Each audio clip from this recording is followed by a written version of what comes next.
Let me ask you something. What happens when one of the most expensive cities in America hands the steering wheel to a Democratic Socialist who wants to freeze rent, make buses free, and build government-owned grocery stores? You either get a political revolution or the season finale of a reality show no one was emotionally prepared for. Either way, New York just got interesting. Today we're talking about Zoran Mamdani, the man who might reshape American politics forever, or give corporate America a nationwide panic attack. Grab a snack, or don't. Prices are ridiculous anyway. A few years ago, most New Yorkers couldn't pick Zoran Mamdani out of a lineup featuring 3 random people and a stick figure. He was the community organizer guy, the housing rights guy, the public transit should be for humans, not only pigeons guy. Basically, the political version of that one friend who wants to talk about rent, corruption, and climate change at 2 a.m. when you're just trying to enjoy chips in silence. But then something changed. New York rent hit maybe I should sell one kidney levels. Grocery prices started competing with Apple products, and the subway looked like it needed therapy more than repairs. People snapped, and suddenly Mamdani wasn't annoying. He was necessary. When he announced he was running for mayor, political experts laughed, landlords panicked, and somewhere a Wall Street guy dropped his $11 latte. But Mamdani did what he always does. He showed up. Everywhere. Tenant meetings, labor strikes, neighborhood councils, and yes, he even rode the bus voluntarily, which deserves a medal in New York. Meanwhile, his opponents were doing extremely important political activities like attending fundraisers, practicing forced smiles, and debating crime stats nobody actually listens to. Quietly, Zoran started gaining trust. And New Yorkers, who are always one bad commute away from starting a revolution, noticed. Then came the platform. And this platform? It hit the internet like a meteor.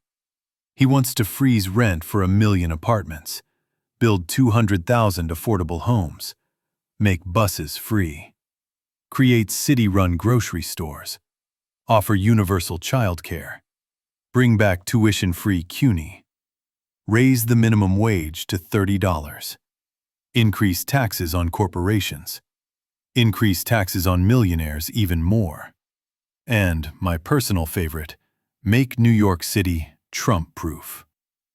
Depending on who you ask, this is either a progressive dream, a conservative nightmare, or a landlord's sleep paralysis demon. There is no in-between. But here's the twist. A lot of New Yorkers actually love this. Because they're tired. Tired of paying $3,000 a month for a shoebox.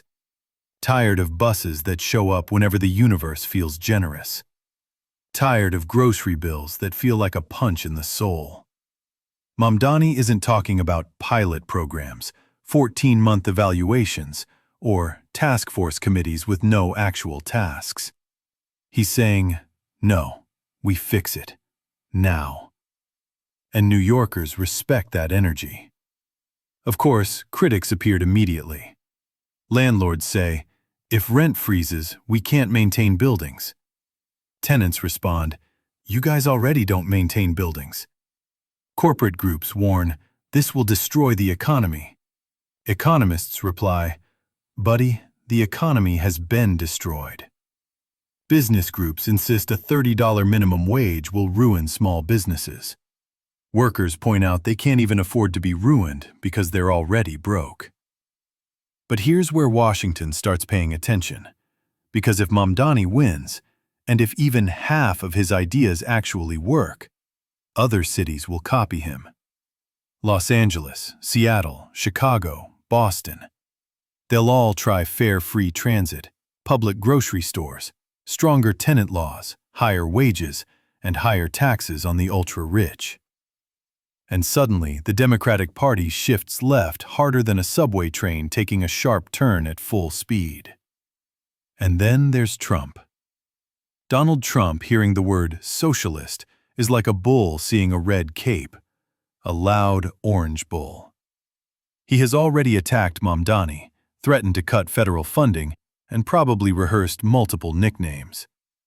Meanwhile, Mamdani literally has a section on his website called Trump-Proofing NYC. A whole section. This is political WWE, and everyone is watching. So the big question: could Zoran Mamdani actually change American politics? The short answer is yes. The long answer is absolutely yes. If he wins and succeeds, he becomes the blueprint for a new progressive movement. If he wins and fails, he becomes the cautionary tale moderates whisper to young idealists. Don't do what Zoran did. Either way, he becomes a symbol. He already is. So now I'll ask you, if you lived in New York today, would you vote for Zoran Mamdani? Yes? No? Or depends. Are those buses really going to be free? Tell me in the comments. I'm reading everything. Mostly for entertainment, but also for research. Thanks for watching, and welcome to the most entertaining moment in American politics.